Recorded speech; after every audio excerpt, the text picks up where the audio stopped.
Hi, my name is Jen Rackman, and I am a social worker with Circle Surrogacy and Egg Donation. And I'll just quickly start with a little bit about my story and how I got to be here working for the agency that I used to become a parent. So, my long story short is that I was diagnosed at the age of 26 with advanced ovarian cancer. And as a result of my diagnosis, my husband and I, then boyfriend, now husband, and I needed to use both an egg donor and a surrogate to have our son, who was now 9. I'm coming to you from his bedroom, as you can see. And so after my son was born, through egg donation and surrogacy, I began working for the agency that we use to help us get here. So that's how I became an employee of Circle Surrogacy. The opportunity to talk to others, other intended parents who are exploring this way of becoming a parent and being a support to them is something that I find incredibly rewarding, to be able to give back and share my own personal experience, share my knowledge of what it's like to go through this process. I'm happy to be a resource for those who are either getting their feet wet and exploring surrogacy as a possible option, or know they need a surrogate and are trying to figure out what agency to use. I'm always happy to be a resource and able to give guidance on next steps. So my role at Circle Surrogacy is really to be a support for intended parents at all stages of the process, for those who are starting, for those who are already moving along in their surrogacy with Circle. And that's really my favorite part of my work, is getting to know you, getting to know stories of those who are considering this process as a way to become parents. And so I'm honored to be part of the team at Circle Surrogacy. It's a wonderful group. There's actually nearly half of us on the team at Circle have a personal tie to the field, like myself, which is incredibly valuable because you have a lot of professionals that are very dedicated to supporting those becoming parents in this way. And so let's start with a background about Circle Surrogacy and how the agency began. So the agency, we've been around for 25 years, one of the oldest and largest organizations in the country. And we were founded by a gentleman named John Wheltman, who he and his husband Cliff have 2 sons through surrogacy that are now in their mid and late 20s. So really right when the field began, John and Cliff had their own personal experience and then decided they wanted to help others do the same. So John is an attorney. He had a law firm already created in Boston and grew that into Circle Surrogacy. And so we are a law firm at our core, at our center, but we are what you would call a full service surrogacy agency, which means that we have a full capability within Circle. We have our own egg donor agency. We have a full team with regards to what you need to support you in your surrogacy. And so I've already hit on a couple of things that I think make Circle special.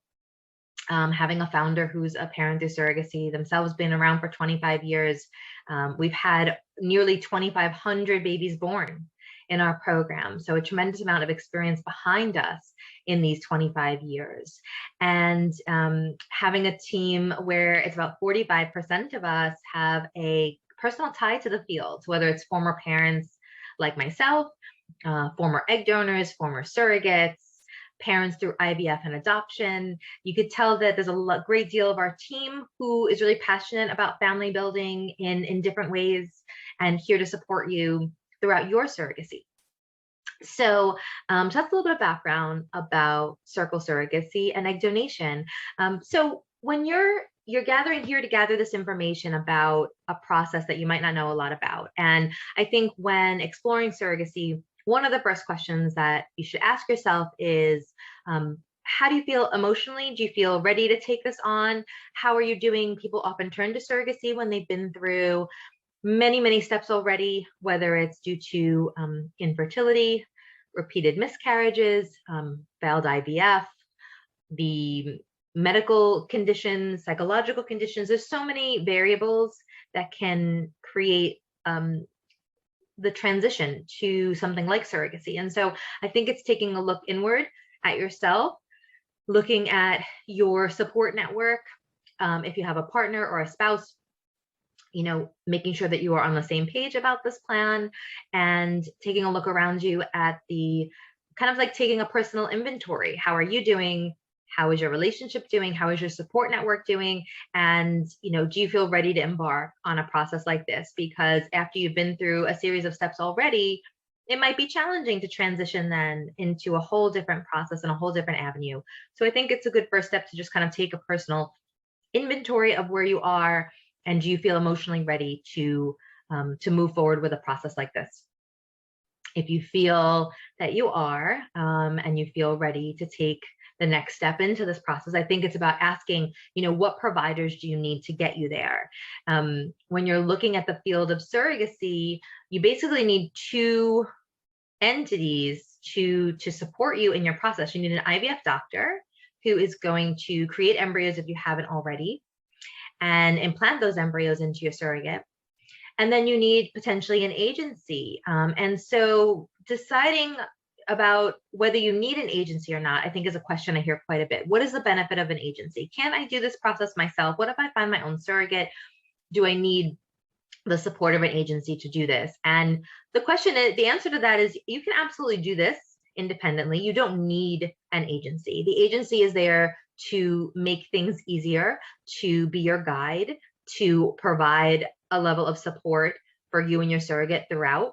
But knowing yourself, there are some people that say, I think I'm going to do this on my own. I have my IVF doctor. I'm going to do my best search online and find a wonderful woman, and collaborate with her and go through the process. So if you decide you want to do it independently, you need the IVF doctor, you need the surrogate, and you certainly need counsel. That is really what is most important, is that you have legal representation for you and separate legal representation for your surrogate. And that shouldn't just be any local attorney. That should be attorney that specializes in family and reproductive law. That is incredibly important, for they are an expert in this field in order to adequately support you and your surrogate and advise you appropriately. And so yes, you can absolutely do this independently.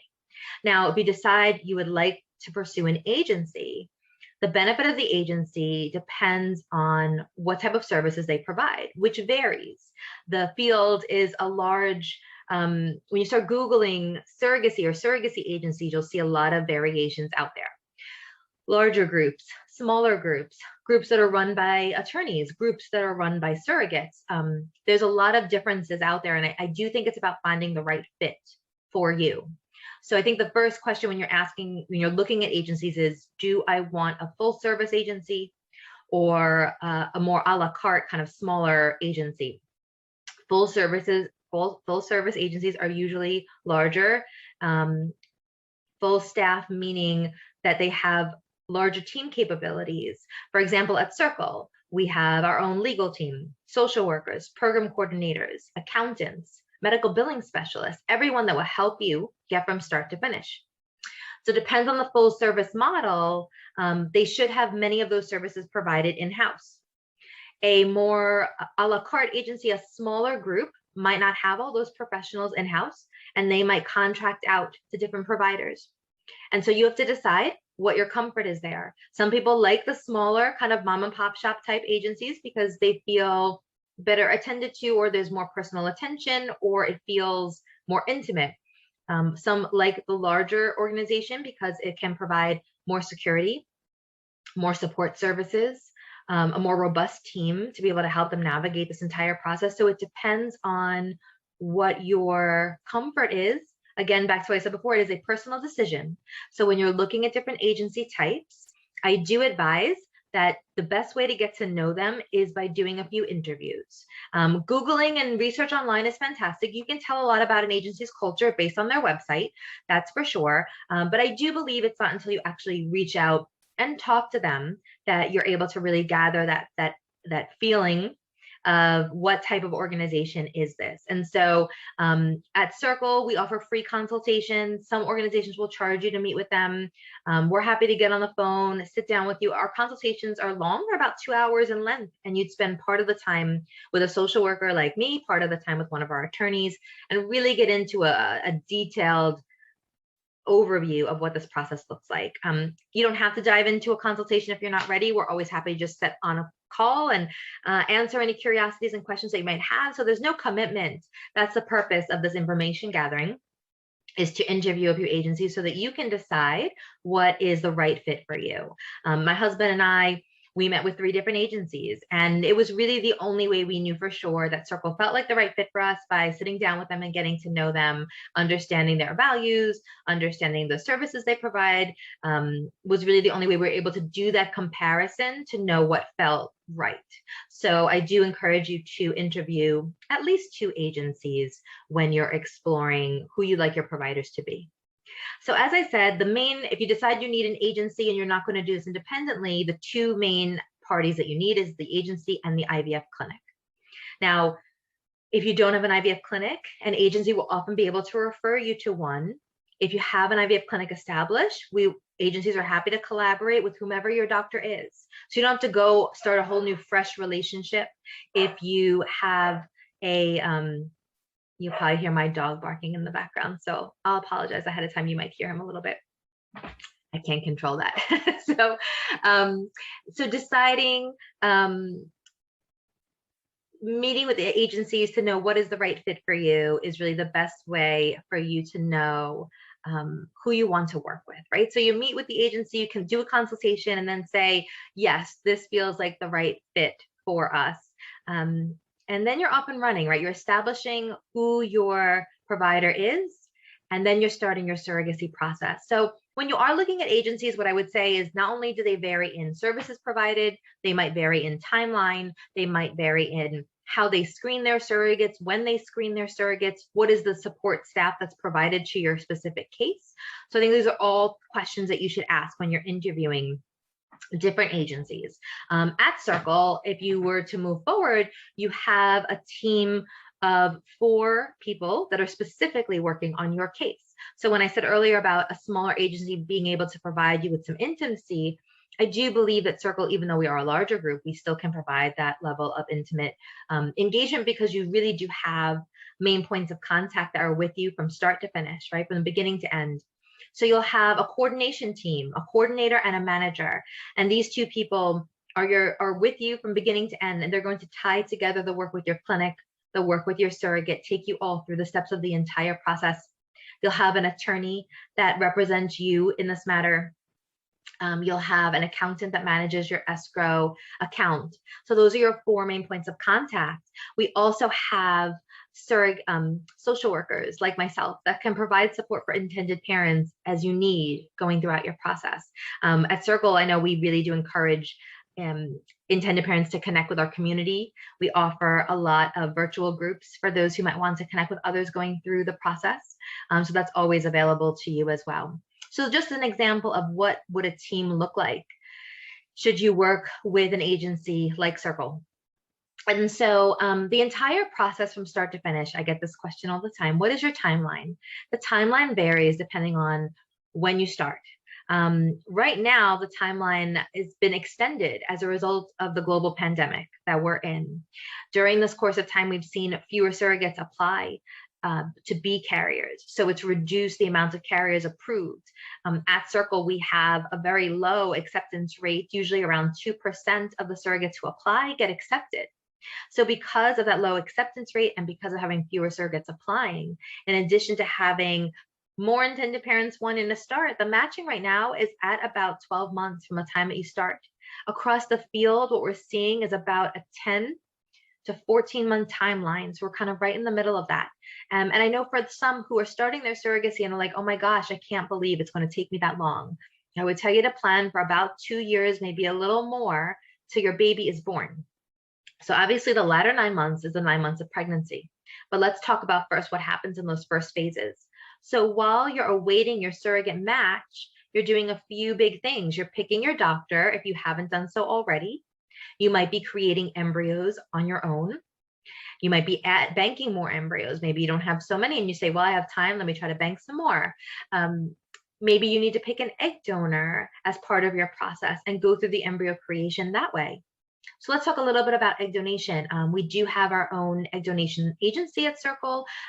You choosing an egg donor, I know for myself, was probably the most difficult part emotionally of just trying to figure out, how do I decide who is this, genetic component to my child? And so typically it involves researching a database to find the right fit for you. At Circle, we have over 300 donors on our site. We also have partnering groups that we can branch you out to. Then the pool of donors goes over 1,000 donors. So I think it's important to ask yourself a couple of key questions. What is important to me with regards to the donor? Is there an ethnic background, physical attributes that are important? Is it important that she look like you? Educational background, professional background. There's a lot of different answers when I ask people that question, what they're looking for. So I think I would, kind of prioritize what is most important to you. I went into my donor search thinking I was looking for me. My twin, someone who looked like me, had similar traits to me. And I quickly realized that there was no unidentified twin out there. And so it came down to finding someone that was similar to us, had a paler complexion, blue or green eyes, but then I think after looking, we began to realize that it was more about looking at the whole picture of the woman. What does she bring to the table? What is really important to us? And I think we only really knew that by looking. So don't be afraid to just explore. Even if you're not truly looking for the donor, you can always access the database. You don't have to be part of our program to do so. But I would encourage you to dip your toe in the water a little bit. I also would encourage you to think about whether you would like to know your donor or not. This is an option that you have. It's not an option with your surrogate. You must know your surrogate and be involved with her, but the donor's relationship is very different, and really for you to decide what it is that is important to you. And I would consider not only how does it feel now, how will it feel in the future when your child is old enough to ask questions, when there could be a question about a medical concern to arise. When you have an anonymous donor, you don't have the ability to have any additional information. If you have a known donor, you have the door open to consider whether you would like to contact her in the future, whether your child has questions in the future. There's definitely options there to explore to see what feels right. I will say the entire field overall has progressed somewhat away from anonymous donation because there's very little anonymity left in this world, and it's very easy to find people. And so really it's about setting up expectations appropriately so that you are all on the same page. And so those are the things I would ask yourself with regards to the donor. What is most important to you about her? Do you want to know her and engage with her before you select her? Do you want the opportunity for future contact? I think that these are the most important elements of that match. And so then it's about exploring the database, picking out who you would like to work with, and collaborating with your team and getting the match officiated. And your donor will do her donation at your specific IVF clinic that you request. And we would collaborate with the clinic to get her there and work on embryo creation. So this is often what's happening while folks are waiting their surrogate match. You don't have to have all your embryos established when you start the surrogacy. Obviously, that's helpful if you do, but you don't have to. Many people are working on that simultaneously while they're waiting for their carrier match. Now, the matching process with the surrogate is totally different than the donors, right? The donors, you look at a database, you pick out who it is that you are interested in working with. With the surrogate piece, there's no such database. It is an individualized matching process. The team will get to know what your specific matching criteria is, what will make the match a good fit for you, and the profiles come to you one at a time. The surrogates are fully screened. They're fully vetted prior to matching, which means by the time she comes to you, she's had a medical review. All surrogates have to have children in order to do this. So they have to submit their OB record for review. So medical review is step number one. She will have had a social work screening of she and her support person. She will have a psychological exam, criminal, financial background checks. These are all the tools that we use in order to approve a surrogate. And then we find out who is a good fit for each other, because everyone has different expectations and different needs. what I will say about matching is the more open you are to who she is, where she is, the easier matching can happen, the more women we can consider for you. The more you layer or shrink the amount of women we can consider by adding a location preference or a specific details about her, it can become more limiting in terms of how many women we can consider for you. So that's something to be mindful of. Obviously, we want to hear what is most important to you, what's going to make this the right fit for you. At Circle, we do encourage you to have a relationship with your surrogate. That's part of our approach. We want you to have that involvement with her. That doesn't translate to you have to be best friends or lifelong buddies, but we do want you to feel connected and communicative and have that ability to be involved in this process. Now, that's not for everyone.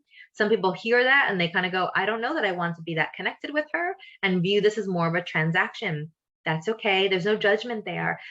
We as an agency might not be the best fit for you. You might find other agencies that feel more comfortable, because within our agency, we do want you to have that weekly contact. And the reason for that is just to promote healthy communication. Obviously, you're going to want to know how she is. How is she feeling? How is the pregnancy going? How are the doctor's visits going? You're going to want all this information. And she will be just as interested. Who is this person or couple that I'm carrying this baby for? How do they feel about this? And what, are they excited? She's going to feed off of your vibes, your feelings, and you're kind of going through this collaboratively. It makes for a healthier experience on both sides. People will often ask me and I probably asked Circle the same questions at my first meeting. How do I know she's being safe and taking care of herself? How do I know she's going to care for herself the way she would care for her own pregnancy? How do I know that she's not drinking and smoking? And I always say the way you have the most ability to know what's happening is by engaging with her and having regular contact. My surrogate and I had a weekly video call like this, where we get to talk to each other and see each other, and having that consistent communication allowed me to feel more trustworthy and more comfortable, and I think it allowed her to feel supported, and she would definitely be more enthusiastic by hearing from us, how we were getting ready for the baby's arrival and what we were doing, and sharing that with each other. I think just reinforced how positive we were about getting along. And then when decisions had to be made and questions came up about health, about birth planning, we felt very comfortable taking on those questions because we had that foundation and that relationship already established. So I do encourage people to put the time in. The more time you put into the relationship, the more you'll get out of it, the more comfortable you will feel. So that's why we advocate for that connection. Again, that's not for everyone. You have to decide what is the right fit for you in terms of what you're looking for in that involvement.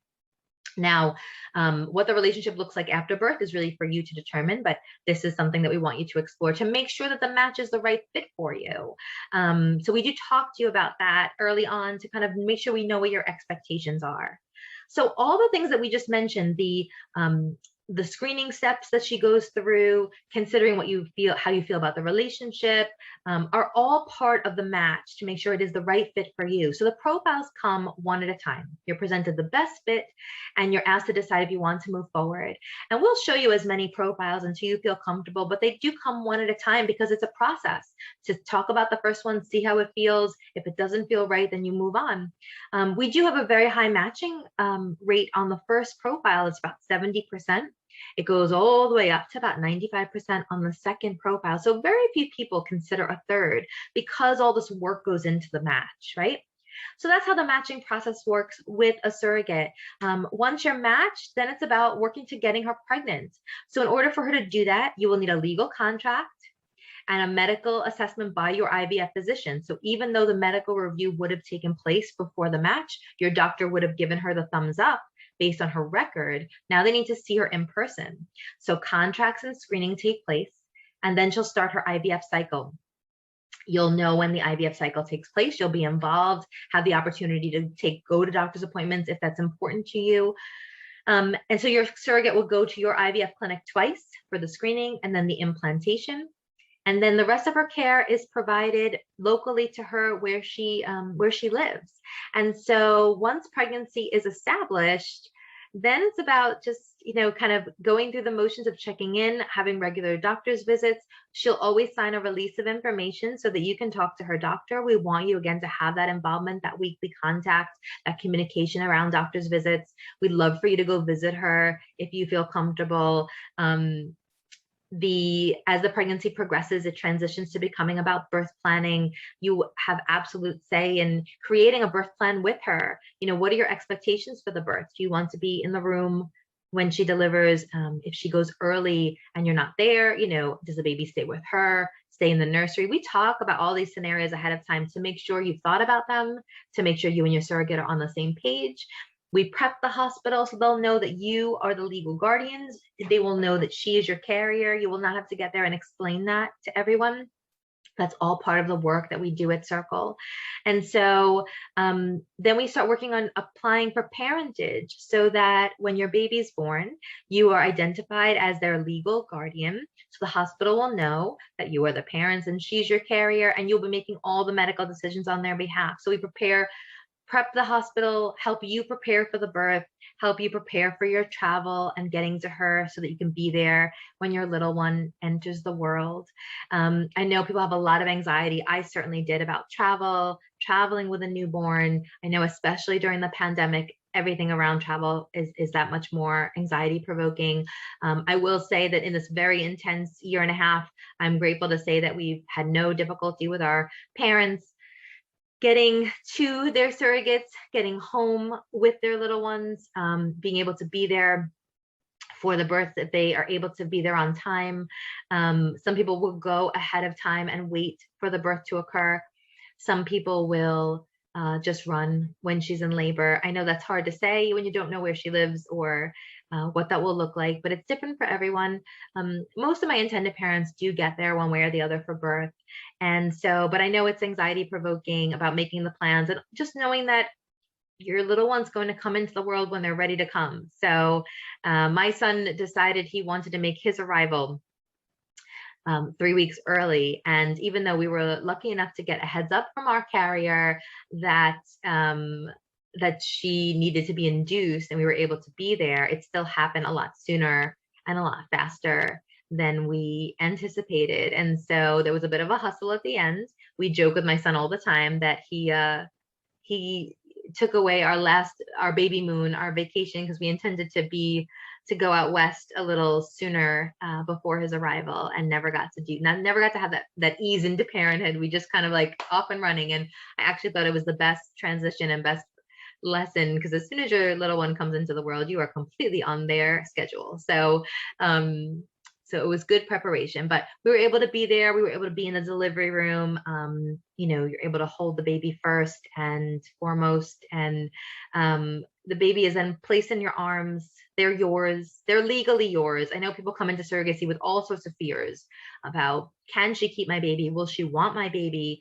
The answer to those questions is no. She will not want the baby. She has babies of her own. All surrogates have their own kids. They know the difference between their pregnancy and this is not their child. They understand from the very beginning that this is your baby. And so surrogates at the end, I think the fear of them feeling like they've lost something, the loss is not about losing the baby. The perception is not that it was the baby that it was theirs to have. They knew from the very beginning, they were coming into a process, they were going to give something. And so the loss is not about giving away a baby. The loss often is felt that the process is over, that they might not be engaging with you as the parents as much, because you're kind of in this team working together, especially around the birth. Everything gets so emotionally heightened, and then the birth occurs, and then life kind of falls into normalcy. The parents go home with their little one and she resumes life with her family, and there's definitely a shift. And so sometimes there's some loss or sadness about the process being over that surrogates can experience. At Circle, it's very important to us not only to provide support for intended parents, but also for the carriers. So she has her own social worker that checks in with her throughout her entire process, as well as months beyond the birth, to make sure that she has recovered well, that she's doing well emotionally. These are all things that we find incredibly important. Similarly, the surrogates are also provided the ability to connect with other carriers. So as I said earlier, that we want intended parents to connect with others. We want the same for the surrogates. If that's important to her, she can connect through a Facebook group. I know we've offered opportunities for surrogates to connect directly with other carriers before. My surrogate was fortunate enough that while she was pregnant with our son, there were a couple of other surrogates in the area, and Circle connected her to them. And they would get together for lunch regularly. When my son was born, they came and brought her gifts, and they still have connections to this day. So I think the opportunity for her to feel a sense of community is certainly that's something that we value as well. And we want to be able to provide her with that support as well. So the support extends beyond the birth. We don't just say, oh, you had your baby, see you later. We keep your case open 6 months after your baby's born, because we want to make sure that everyone's transitioned well, that you've traveled home safely. Obviously, your legal work is complete, and that everyone is, feeling positively and doing well after the process is over. To get feedback from both you and your surrogate is also incredibly important to us. And so, so that's what a process looks like, an overview of this timeline. Like I said, you're looking at about 24, 26 months from the time that you start your surrogacy right now. That can vary. Pre-pandemic, it was about 1.5 years. So, we're looking at, 6 to 8 months longer than we were before the pandemic. So when you talk to different agencies, I do think it's important to understand what is their timeline, what are the services rendered, what are the supports that we provide. At Circle Surrogacy, I think also a little bit about costs. I think that there's a lot of variation in the field as well. One of the things that I know really pulls people towards Circle Surrogacy is that we offer a fixed cost program. And so in a process where there's a lot of variation, a lot of different things depending on her compensation, depending on how many, does she get pregnant right away? Is there another IVF round? What does her insurance look like? There's a lot of things that can cause the cost to fluctuate. And for some, as I said earlier, that kind of smaller a la carte agency, you're kind of paying as you go. And with that might come added cost if there were to be challenges that present themselves or difficulties along the way. At Circle, we offer the opportunity to completely cap the cost, so you know exactly what you're committed to financially, so you know what to expect. And for some, that gives them peace of mind. Other people prefer to not pay a cent more than they have to and just take it as it comes, and that's perfectly fine. So I think that's also something to consider when you're looking at different agencies. The ability to cap costs is something that we're really proud to do, so that people can know what they're financially committed to know financially how to plan and what to expect. We also have a financing program where you are able to secure your own loan, a non-secured loan. And so those opportunities are certainly there for those who need financial assistance. I know this is not an inexpensive process, and I know that it can take planning. And so looking at your resources and looking at what works best for you. Just an overview, the cost for surrogacy alone, you're looking at usually around 100,000 to 130 or so is what you're looking at. And for surrogacy and egg donation, you're looking more about 135 to 155, 160, depending on kind of where you're looking and what the services that are provided to you. When you reach out to an agency, you can certainly ask them for their costs. I know at Circle, we're happy to give you our cost sheet. You can access them on our website. There should be, and I know we try at Circle to be completely transparent about costs, and I hope you'll find that wherever you look. But I do think when you talk to agencies, to ask them what's not included here, so that you know where those variations can lie, is really important. So we've talked about the history of Circle, the timeline, the services that agencies can provide, what that overview of the timeline looks like, supports that we provide you as you go throughout your surrogacy process. I know it's a lot of information. As I said, reaching out and connecting is, I think, the best way to learn. So feel free to reach out, to email, to call. We're happy to provide you with information and be a resource for you. Again, my name is Jen Rackman. I'm with Circle Surrogacy and Egg Donation. You could find me online. My email address is jrackman@circlesurrogacy.com. Feel free to reach out and connect at any time. I'm really happy to be a resource for you. And I wish you all the best. I know that this isn't easy. I will say, as someone that has now been through the process, it is incredibly rewarding.